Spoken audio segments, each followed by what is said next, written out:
2016માં બાંગ્લાદેશથી fake currency ભારતમાં ઘુસાડવાના મામલે not મંગાવનાર Sumit Verma નામના ઇસમની સુરત પીસીબી પોલીસે ધરપકડ કરી છે. આરોપી છેલ્લા 7 વર્ષથી પોલીસ ચોપડે વોન્ટેડ હતો. પશ્ચિમ બંગાળ અને બાંગ્લાદેશ બોર્ડર પર ઇન્ડિયન કરન્સીની નકલી નોટો છાપી માર્કેટમાં ઘુસાડવાના નેટવર્કમાં છેલ્લા 7 વર્ષથી નાસ્તો ફરતો આરોપી પકડાયો છે. પીસીબીની ટીમ પીઆઈ રાજેશ સુવેરાના માર્ગદર્શન હેઠળ પેટ્રોલિંગમાં હતી ત્યારે પોલીસ કર્મીઓ અશોક લુણી અને દીપક નરસિંહને ફેક કરન્સીના નાસ્તા ફરતા આરોપી અંગે બાતમી મળી હતી. પોલીસે વોચ ગોઠવી સુમિત ઉર્ફે દીપુ શ્રીમનુ વર્માને કાપડ માર્કેટ વિસ્તારમાંથી પકડી પાડ્યો હતો.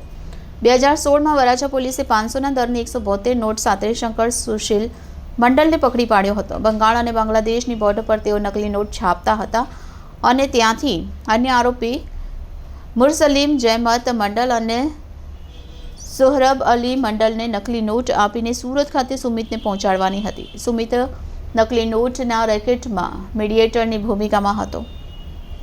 60/40ના રેશિયોમાં નકલી નોટ મેળવી હતી. સુમિત વતનથી રાંચી ભાગી ગયો હતો.